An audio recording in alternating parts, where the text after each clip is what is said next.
بسم اللہ الرحمن الرحیم۔ 10 ہجری میں آپ حج کے لیے نکلے۔ 8 تاریخ کو آپ مینا میں تشریف لے گئے اور وہاں جا کے آپ نے 5 نمازیں قصر کر کے اپنے اپنے وقت پہ ادا کیں، ظہر، عصر، مغرب، عشاء، اور اگلے دن 9 تاریخ کی فجر۔ 9 تاریخ کو فجر کی نماز پڑھنے کے بعد سورج نکلنے کے بعد نبی علیہ الصلاۃ والسلام آپ مینا سے نکلے اور مزدلفہ سے گزرتے ہوئے آپ عرفات کے میدان میں چلے گئے۔ جو ہی آپ عرفات کے میدان میں پہنچے تو وہاں پہ یہ آیت نازل ہوئی، الیوم اکملت لکم دینکم واتممت علیکم نعمتی ورضیت لکم الاسلام دینا۔ جب یہ آیت نازل ہوئی تو اس میں یہ بیان کیا گیا کہ اللہ رب العالمین نے دین مکمل کر دیا ہے۔ اس آیت کے نازل ہونے کے بعد حضرت عمر بن خطاب رضی اللہ تعالیٰ عنہ انہوں نے رونا شروع کر دیا اور کہا، اللہ کے رسول، ابھی ہم مزید خیر چاہتے تھے لیکن تکمیل کے بعد مزید کی گنجائش نہیں رہتی۔ بہرحال آپ 9 تاریخ کو آپ نے 2 نمازیں عرفات کے اندر ادا کیں خطبہ حج کے بعد، اور پھر مغرب تک آپ عرفات کے میدان میں رہے۔ جو ہی سورج غروب ہوا آپ مزدلفہ کے میدان میں آ گئے۔ وہاں آ کے آپ نے مغرب اور عشاء کی نماز جمع کر کے پڑھی اور اگلے دن کی فجر بھی آپ نے یہیں پہ ادا کی۔ فجر کی نماز پڑھنے کے بعد سورج نکلنے سے پہلے اور روشنی ہونے کے بعد نبی علیہ السلام مزدلفہ سے نکلے اور آپ مینا میں آ گئے۔ 10 تاریخ ہو گئی۔ 10 تاریخ کو 4 کام کیے جاتے ہیں، رمی، نہر، حلق اور طواف افاضہ۔ ابھی آپ نے پہلا کام بھی نہیں کیا، رمی بھی نہیں کی، کہ آپ پہ ایک پوری صورت نازل ہوئی، اذا جاء نصر اللہ والفتح۔ یہ مکمل صورت نازل ہوئی یک بارگی۔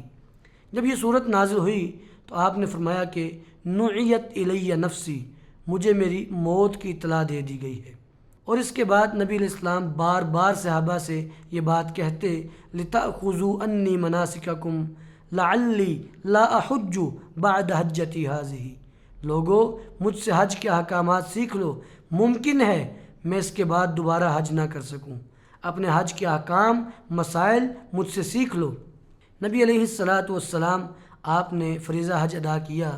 حج کرنے کے بعد آپ واپس مدینہ کی طرف چلے گئے۔ راستے میں ایک حوض آتا ہے جس کو غدیر خم کہا جاتا ہے، وہاں پہ آپ نے پڑاؤ کیا اور وہاں پہ آپ نے ایک درس دیا۔ اس کے اندر آپ نے 2 باتیں بیان کیں۔ پہلی بات، میں لوگوں میرے بعد قرآن کریم کو مضبوطی سے تھام کے رکھنا، اور دوسری بات، میرے اہل بیت ان کا احترام کرنا۔ یہ 2 باتیں آپ نے بیان کیں اور پھر آپ مدینہ تشریف لے گئے۔ مدینہ جانے کے بعد ذوالحجہ کا مہینہ گزرا، اسی طرح پھر محرم کا مہینہ گزرا، سفر کا مہینہ آیا۔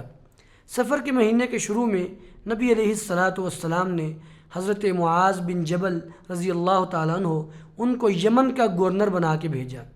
حضرت معاذ بن جبل رضی اللہ تعالیٰ عنہ وہ سواری پہ بیٹھے ہوئے ہیں اور نبی علیہ السلام آپ نے سواری کی مہار پکڑی ہوئی ہے، اور آپ اپنے صحابی کو مدینے سے باہر تک الوداع کرنے کے لیے آئے، اور آپ نے فرمایا، یا معاذ، اے معاذ۔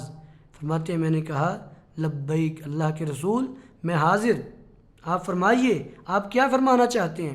آپ نے پھر کہا، یا معاذ۔ جب 3 مرتبہ مخاطب کیا، اچھے طریقے سے میری توجہ آپ کی طرف ہو گئی، پھر فرمایا، یا معاذ لعلک اللہ تلقانی بعد عامی ھذا۔ اے معاذ، ہو سکتا ہے یہ تمہاری میری زندگی کی آخری ملاقات ہو، جب تم دوبارہ آؤ میری مسجد کے پاس سے یا میری قبر کے پاس سے گزرو اور مجھے یہاں پہ نہ پاؤ گے۔ فبکا معاذ جشعا لفراق النبی صلی اللہ علیہ وسلم۔ حضرت معاذ بن جبل رضی اللہ تعالیٰ عنہ نبی علیہ السلام کی جدائیگی میں پھوٹ پھوٹ کے رونا شروع کر دیا۔ آپ نے فرمایا، معاذ نہ رو، ان اول الناس بی یوم القیامت المتقون من کانوا وحیث کانوا۔ میں اے معاذ، قیامت والے دن میرے سب سے قریب متقی لوگ ہوں گے، خواہ وہ کسی بھی علاقے سے آئے ہوں، کسی بھی قبیلے کو ہوں، متقی لوگ میرے پاس ہوں گے۔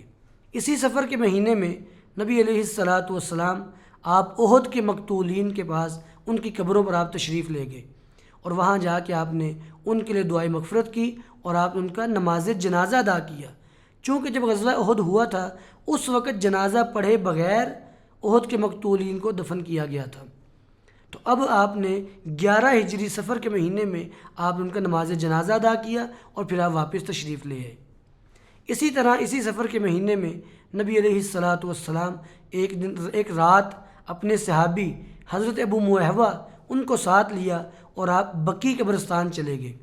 آپ نے وہاں جا کے بقی والوں کے لیے دعائے مغفرت کی اور کہا کہ تم ہم سے بہتر حالت میں ہو، یعنی ان قریب دنیا پہ فتنے رونما ہوں گے، تم ہم سے بہتر حالت میں ہو۔ آپ نے ان کے لیے دعا کی اور پھر آپ واپس تشریف لے آئے۔ اسی سفر کے مہینے میں آخری جو حدیث وہ یہ کہ سفر کے ایک مہینے کے آخر میں آپ کے ایک انصاری صحابی فوت ہوئے۔ آپ نے ان کا جنازہ پڑھایا۔ جنازہ پڑھا کے آپ واپس آ رہے تھے کہ راستے میں آپ کے سر میں درد شروع ہوا، تکلیف شروع ہوئی۔ آپ گھر آئے تو امی جان اماں جی عائشہ صدیقہ رضی اللہ تعالیٰ عنہ انہوں نے سر پہ چادر باندھ رکھی تھی اور فرمانے لگیں وا رأسا کہ میرے سر میں بڑی تکلیف ہے۔ آپ نے فرمایا بل آنا یا عائشہ وا رأسا، بلکہ عائشہ میرے سر میں اس سے بھی زیادہ تکلیف ہے۔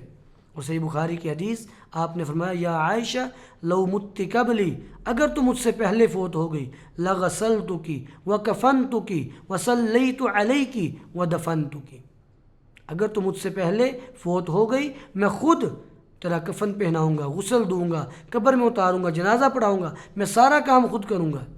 تو امی جان فرمائیں کہ اللہ کے رسول آپ چاہتے ہیں کہ میں فوت ہو جاؤں اور آپ اور شادی کر لیں؟ آپ تھوڑا سا مسکرائے، پھر آپ خاموش ہو گئے۔ 28 سفر یہ تاریخ تھی۔ اس تاریخ سے نبی علیہ الصلاۃ والسلام کے مرض کی ابتدا ہوئی اور آپ بیمار ہونا شروع ہوئی۔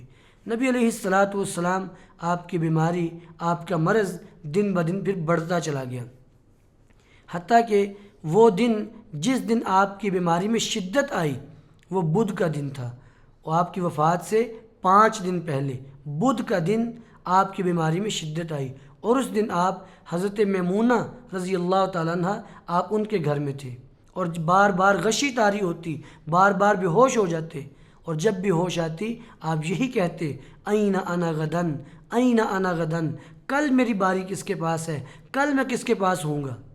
اصل میں آپ حضرت عائشہ صدیقہ رضی اللہ عنہ ان کے گھر جانا چاہتے تھے۔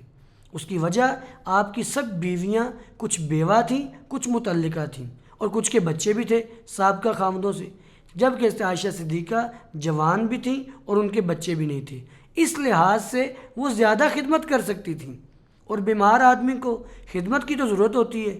تو آپ کی سب بیویوں نے آپس میں مشورہ کیا، طے کیا، اور نبی علیہ الصلاۃ والسلام کو حضرت عائشہ صدیقہ کے گھر میں بھیج دیا گیا۔ بدھ کا دن آپ کی بیماری میں بہت زیادہ شدت تھی، حتیٰ کہ نبی علیہ الصلاۃ والسلام آپ نے فرمایا کہ مجھ پر 7 ایسے مشکیزے جن کا منہ نہ کھولا گیا ہو ان کا پانی مجھ پہ بہاؤ۔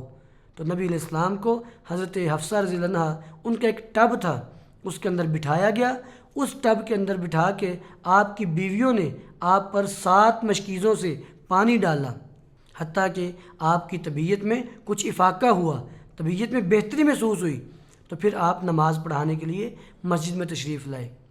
اس میں آپ نے جب مسجد میں آئے تو جناب عبداللہ بن عباس فرماتے ہیں رضی اللہ عنہ کہ میں نے آپ کو دیکھا، آپ نے ایک بڑی چادر اوڑھ رکھی تھی اور سر پہ آپ نے سیاہ پٹی باندھی ہوئی تھی، سر میں تکلیف کی وجہ سے۔ آپ نے ظہر کی نماز پڑھائی، ظہر کی نماز پڑھانے کے بعد آپ نے خطبہ دیا، اس میں آپ نے 2 باتیں بیان کی۔ پہلی بات، میں لوگوں انصار صحابہ کم ہو رہے ہیں اور نئے ایمان لانے والے لوگ دن بدن بڑھتے جا رہے ہیں، میری دنیا سے جانے کے بعد تم میں سے جس شخص کو اللہ تعالیٰ عہدہ عطا کرے، امارت عطا کرے، تو میرے انصار صحابہ ان کی نیکی کو قبول کرنا، اگر ان سے کوئی کوتاہی ہو جائے تو ان سے درگزر کرنا۔ پہلی آپ نے یہ بات بیان کی، اور دوسری بات فرمایا کہ اللہ کا ایک بندہ ہے، اس کو اللہ تعالیٰ نے اختیار دیا کہ یا تو وہ دنیا میں رہ لے یا اللہ کی ملاقات کو پسند کر لے۔ اس بندے نے اللہ کی ملاقات کو پسند کر لیا۔ جب آپ نے یہ بات بیان کی تو جناب صدیق اکبر رضی اللہ عنہ رونا شروع کر دیا اور فرمایا کہ اللہ کے رسول فدیناک بآبائنا و امہاتنا، ہمارے والدین آپ پہ قربان۔ جناب ابو سعید خدری فرماتے ہیں رضی اللہ عنہ ہمیں بڑا تعجب ہوا، اللہ کے رسول کسی بندے کی بات کر رہے ہیں، تو اس بوڑھے شخص کو کیا ہوا، انہوں نے رونا شروع کر دیا۔ تو بعد میں ہمیں پتہ چلا کہ وہ جس کو اختیار دیا گیا تھا وہ بذات خود نبی علیہ الصلاۃ والسلام تھے۔ تو بہرحال نبی علیہ الصلاۃ والسلام آپ نے یہ درس دیا اور پھر آپ گھر تشریف لے گئے۔ بدھ کے دن کی ساری نمازیں بذات خود نبی علیہ السلام نے پڑھائیں۔